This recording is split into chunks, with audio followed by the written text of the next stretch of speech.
Right, ang atong menu para sa kainang pamilya mahalaga ay ginataang tilapia. So, kani siya, ako na ni siya nga recipe, no? Basta kay, ang una itong gihimo is, ano to, atong gipa lingkod sa mga panakot ang atong tilapia.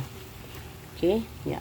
Gamay lang din nga vinegar and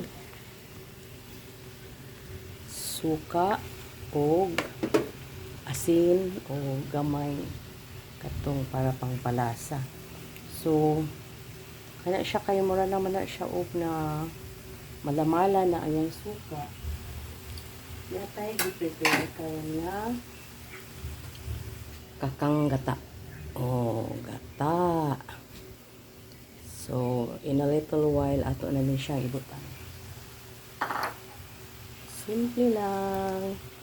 Pinoy recipe. Okay? Ato na gibutang ang ato ang gata. So, imo na siyang kanang kuanan gamitan o salaan. Kay para walay mga daghan nga mga kuan bitaw sa palsapal.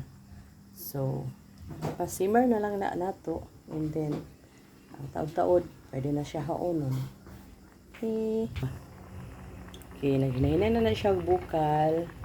So, imo na siyang i-mix, mikos-mikos na nimo para tanan ma-absorb ang iyang gata o ang iyang mga panakot.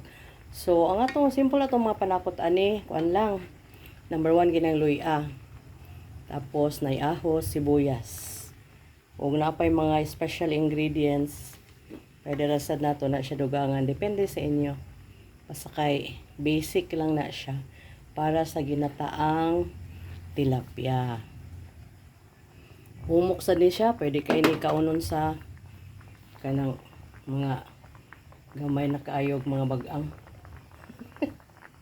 Usa pod nga makahatag og lami sa ato ang dish is kani bitawng ground pepper. Okay na siya, na nag-itom-itom. Ako lang itungtong. Makadugang na siya sa lasa. Makawala siya sa kuan lang sa bali.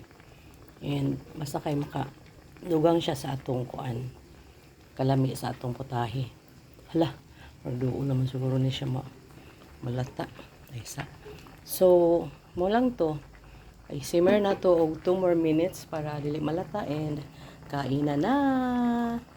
Happy Family Meal Day or ang ginatawag nga Kainang Pamilya Mahalaga 2024.